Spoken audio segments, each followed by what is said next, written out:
right now on 5 on your side at 10. A 13-year-old boy robbed at a school bus stop. We need to do what we need to do to protect our young people. Tonight, the grassroots effort to keep other kids safe. Temperatures rise through tomorrow. Sunshine with our nicest day of the week. Then rain at times and when the heaviest is expected. Our top story, going behind cell doors. Just hours ago, members of a civilian oversight board went inside the City Justice Center for the first time, and they left with more questions. We have not been able to talk to detainees. We've not been able to talk to correctional officers. The downtown jail has been plagued by inmate deaths, overdoses, and even assaults on guards and inmates. Good evening, everyone. I'm Kelly Jackson. And I'm Mike Bush. Today's tour came nearly 18 months after the formation of a board charged with investigating claims of misconduct and other issues at the jail. Our Laura Barczewski talked with board members shortly after their visit, and Laura reports they didn't get to see everything they wanted to. Laura?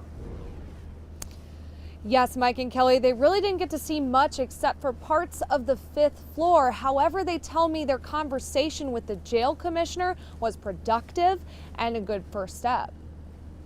After months and months of requesting access to the St. Louis City Justice Center, 3 members of the Detention Facilities Oversight Board were finally able to get inside the jail for just under an hour when they asked for 2. We were shown the new locks where the locks had been repaired on the 5th floor. We have been told very candidly that there are still units where the locks have not been fixed. Board Chairman Reverend Darrell Gray says from there it quickly turned into a private meeting with Corrections Commissioner Jennifer Clemens Abdullah. He has previously called for her resignation, but after this is hopeful there will be progress. Her commitment to allow our staff to have access. That is the number one thing that I brought from it. A recent board bill by St. Louis Alderman Rasheen Aldridge, which hasn't been signed by the mayor yet, aims to provide the board more access to the jail and information they need to investigate claims. Trying to get real transparency and oversight to a facility that is desperately needed. In the last several years, there's been 10 deaths. Under this jail commissioners, there's been 7 alone. That's unacceptable. Jail is not a place of luxury, but it definitely shouldn't be a place where people's lives are being taken behind these bars. For that very reason, Gray says they wanted to see the medical facility and still have a lot of questions they need answered. Not only have people died, we want to know if those deaths were preventable.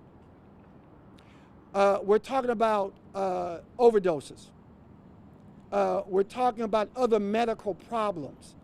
How well equipped has the medical staff been at diagnosing medical problems of detainees? Reverend Gray says they also wanted to look at the kitchen because there have been nutritional complaints, and they're still very concerned about the staffing levels, but they're going to discuss this whole visit and more at their next meeting on Monday. Reporting live from downtown, Laura Barczewski, 5 on your side.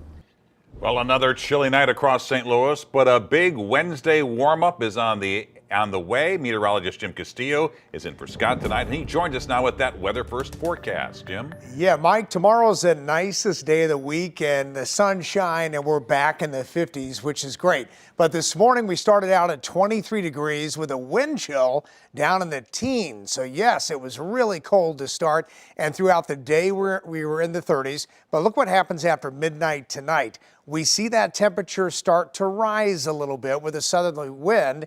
And then tomorrow's high temperatures at about 56 with that sunshine and a west wind of about 5 to 10 miles an hour. So if you have any holiday decorations you want to put outside, tomorrow's a great day to do that. So temperatures rise a little bit tonight. Not as cold as it was last night. Warmer sunshine for Wednesday, but then really good rain as we get into Thursday and Friday. And I'll time out when the heaviest rain is expected, coming up in just a few minutes. All right, Jim. New tonight, a shocking crime against a 13-year-old boy has angered many in a North St. Louis community. Tonight, police are looking for the group who robbed the young boy at gunpoint, who just got off a school bus. It happened yesterday afternoon in the Greaterville neighborhood. Robert Townsend reports the crime has pushed the alderwoman in the area to take action. No doubt it was an unexpected scare for a middle schooler. Innocent kid trying to walk home. Police say around 3 Monday afternoon, the 13-year-old got off his school bus near Vandeventer and Ashland Avenues in North St. Louis. Investigators say 10 suspects walked up to the boy and asked if he wanted to buy some marijuana. When the teen said no, police say one of the guys pulled out a gun, pointed it at the boy's chest, and stole numerous items from him. You're taking advantage of somebody. That's what makes me mad. It happened near Pastor Gregory Purnell's church and this daycare center in Alderwoman Sharon Tyus's 12th ward. You can't walk home freely just to walk without a bunch of thugs. I'm gonna say it just like that. A bunch of thugs want to come and impose their will. I'm disappointed. I'm saddened. We have to protect our babies. Police haven't said if the 10 suspects are actually teens themselves. The good news, that little boy was not hurt in any way, and people in this neighborhood are definitely glad about that. A lot of what we need to do is focus on how we make sure the young people are safe. Immediately after I told Alderwoman Tyus about the armed robbery at the school bus stop, Tyus got on the phone, called several neighborhood dads, and on Wednesday, Hopefully there will be some men out here who have already agreed to be out here looking out for. We have to think about being proactive. Robert Townsend, 5 on your side. Alderwoman Tyus is also planning a neighborhood meeting for that area. She hopes to get more parents to volunteer and stand at school bus stops when students are there. New tonight, exactly 1 year after taking office, St. Louis City Board President Megan Green delivered her inaugural legislative report tonight. Green talked about efforts to address crime, homelessness, affordable housing, and the effects of short-term rentals. She also touted the Guaranteed Basic Income Program. More than 500 St. Louis families will receive $500 monthly payments for the next 18 months. Studies show that families use these payments to subsidize the cost of housing, pay down debt, or pursue higher paying jobs. And I'm happy to say tonight that the first payments are scheduled to reach families ahead of the Christmas holiday. Green also announced a plan to use $800,000 in federal pandemic relief funding toward the $80 million in medical debt held by city residents. With just weeks until Christmas, around 1,000 steelworkers in the Metro East are learning they could soon be out of a job.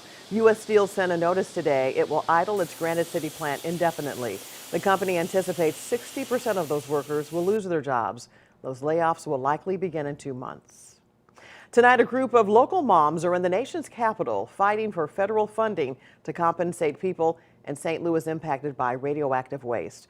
Over the summer, Senator Josh Hawley secured a bipartisan vote to add an amendment to the National Defense Authorization Act.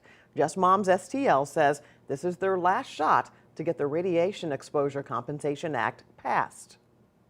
I think we're just really proud of what's going on and the partnership and the coalitions that have been built in this, and we're not done. We still have a lot of fight left in us, and we think our senator does too. Senator Hawley has pledged to hold up the National Defense Authorization Act if it does not include compensation for the victims of radiation in the greater St. Louis area. Pope Francis is evicting a former St. Louis Archbishop from his home at the Vatican and taking away his retirement salary. Cardinal Raymond Burke is one of the pontiff's highest-ranking critics. 2 Vatican insiders tell the Associated Press that Pope Francis called the conservative cardinal the source of disunity within the church. Burke led the Archdiocese of St. Louis from 2004 to 2008. There is less than 2 hours left of Giving Tuesday, but tonight that is still enough time to support one of your favorite nonprofits making a difference right here in our area. 5 on your side's Brent Solomon joins us now with a look at some local groups hoping to benefit from your generosity. Well, Mike, Kelly, we've had Black Friday, Small Business Saturday, Cyber Monday. Well, today we keep it going with Giving Tuesday. Not all companies have a huge overhead or payroll. Some of them rely on donations to fulfill critical needs in our community.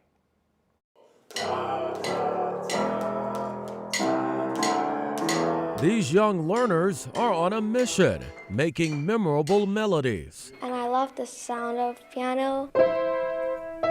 This 12-year-old is one of the students here at Pianos for People. It makes me feel relaxed, like the same thing when you paint. She tells me she's inspired by the pros who play with ease. The way the piano players play it and make me more interesting about it. You like that? Yeah. You're going to be one of them, one of those expert players. I wish to. That's why staff here do this week after week, not only teaching music, but also building confidence. The support system that we have here that says, yes, you can. It's why donations are the lifeline. It allows us to keep this mission going, to change lives through music. You got to either move a piece in front of your king or you got to move your king out of check. Over at Meadows Elementary, even more lessons are happening. Chess is where we actually are able to give the young people strategy, help them learn focus, and also how to plan. It's one of the components of Dream Builders for Equity, reaching kids while they're young.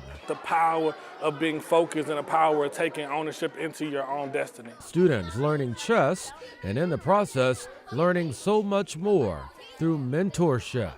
With donations, this program has now spread to 6 schools. Another component teaches young people how to rehab homes. Residents in need benefiting from those services. This is just another avenue for us to be able to show our work to young people. Ooh, it's a good move. It's a good move.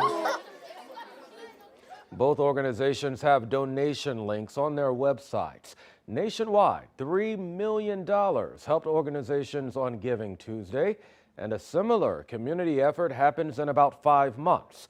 Give STL Day, which has the same mission, will happen on May 9th. Brent, thanks. We made it easy to give to local reputable charities on Giving Tuesday. Just text the word GIVING to 314-425-5355 and we'll send you the list. Hostage handover. Tonight, the talks between Israel and Hamas to extend a temporary truce, replacing an essential lifeline for your wireless phone. You can't always rely on brand or price. Tonight, we put popular phone charging cords through the ringer while plugging you in on the best bargains. After a chilly start, dry and warmer tomorrow, then you'll need your umbrella. I'll time out 2 days of rain.